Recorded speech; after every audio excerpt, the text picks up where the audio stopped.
So let's go to DeVonta Smith next.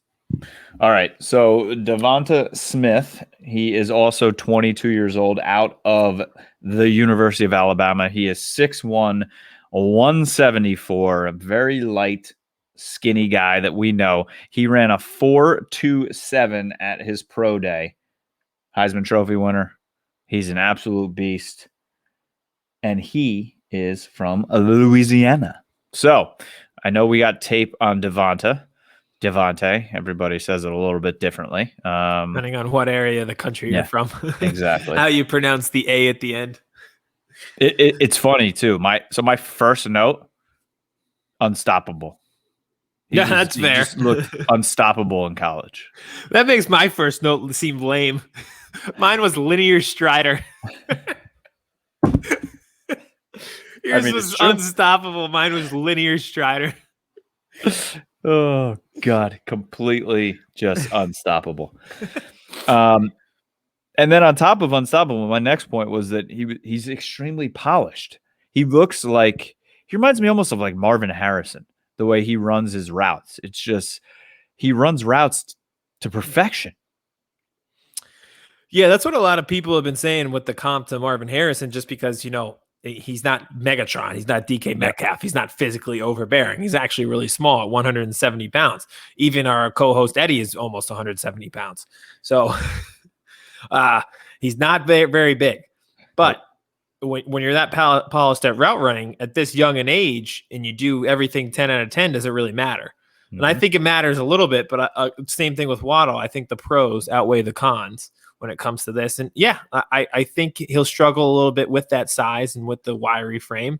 Would I draft him because he doesn't fill out his frame? No, I'm still drafting him. And the play you just showed is one of the points that I had. He goes up and high points the ball as well as any college age receiver I've ever seen. So it doesn't matter what your weight is. If you're able to go up and win one-on-one matchups like that. And as we go through this tape here, that's a tremendous toe touch, by the way. There's a few of them like that. Like he has a wide array, an assortment of one-on-one grabs going up, high pointing the ball. So you can talk about weight all you want. There's not a lot of guys doing that. And just to agree with what you're saying there and going along with the tape, a few of my points that I had written down here was he can make tough catches in contact, adjust to the ball in the air unbelievably, great ability to make the catch and stay in bounds, which like he did right there. He just finds a way to go up, high point the ball. His concentration is second to none, and he finds a way while he's high pointing that ball to then come down in bounds. Here's the best way to put it. If you're a team looking to draft him, you can teach weight and strength. You can put a kid in the weight room. You can't really teach the way this kid is running routes. I mean, you can get him on a practice field and say, do it and run this route. But to perfect it like this kid has, it's going to be impossible for people like that. So that's, if you're looking to draft him, that would be one of the takeaways, I would say. Yeah. I mean, I would be fearful if he went to the Eagles or the Giants if he ended up in this division, because he's not going to be a Cowboy. Cowboys are not going to draft him at 10. Just doesn't make sense. But yeah, I think at 11, I really, really, really think he's going 11 to the Giants. I think he'd be the perfect complement to Kenny Galladay. Galladay, whatever. Sorry. The A's with DeVonta and Galladay, and I'm all fucked up. Screwed up. Sorry. I can really see him going to the Giants.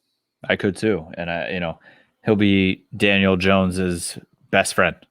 He'll make Daniel Jones look, because again, he's a guy where you don't have to sling it down the field. You can get it to him in under 10 yards and let him do his thing. Yeah. And they had success with that with guys like Darius Slayton, turn Darius Slayton into DeVonta Smith. And I think you're really cooking with gas. Think of an offense with Kenny Galladay, DeVonta Smith, and Saquon Barkley. All of a sudden, thank you. Yeah, I was about to say, all of a sudden, you're pretty scary on offense. And, like, sometimes Evan Ingram when he decides to focus. Him as well sometimes. So that I really see at 11. I could see that too. And a couple other things that I said, I put in my notes here too that I didn't mention yet. He has great release off the line as well. The way he uses his feet and his hands at the line. We said he's an excellent route runner. He's got A+ hand-eye coordination. I mean, I just the way he finds the ball with his eyes and can go get it, and he makes the catch at full speed. It's kind of the same thing as Waddle. Like I said, he makes the catch in stride. He doesn't have to slow down. Even when he's coming back to the ball, I feel like to help his quarterback, he just has this innate speed. It's more like football speed because he's not a burner. He's not a Henry Ruggs, but he doesn't need to be. He uses his speed in a different way. No, I think his stride catches people off guard. Like he just outstrides you, and his legs aren't moving like Tyreek Hill's. But all of a sudden, then he's past you, and you're like, "Wait a second, how'd this guy? What just happened?" He does like everything well to combat the weight issue that people have about him. Yep. The one I have two other things written down. One is serious. One is just I wrote down Alabama's offense. ... LOL. Because watching the highlights of these kids, it's like, are you kidding me?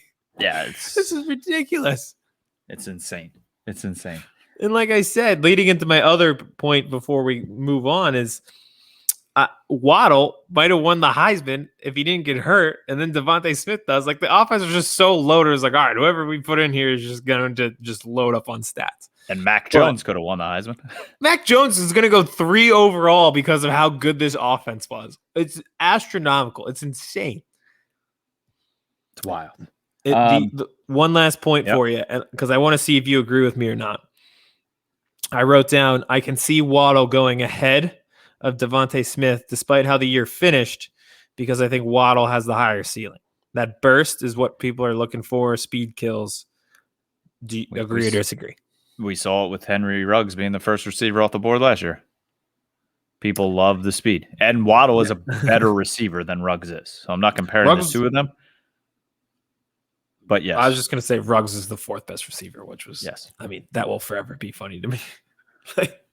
My only negatives with DeVonta is, not a very good blocker because of his size, but does he really have to be? Also depends on the offense that he's going to go into. His strength, and he can kind of be knocked off balance sometimes if he's going up against a big physical corner. But again, something that can be taught at the next level, something that can be helped out in the weight room in the next level. Not at all negatives that fear me drafting him, especially in the top 12. No, it's going to hurt less. Now that I've already talked myself into him going to 11 of the Giants, I'm already mentally prepared for him scoring touchdowns against us for the next 8 years. I cannot wait. All right. Anything else on the Alabama receivers? No, because I'm so excited to get to our next guy. All right. I wonder who it could be.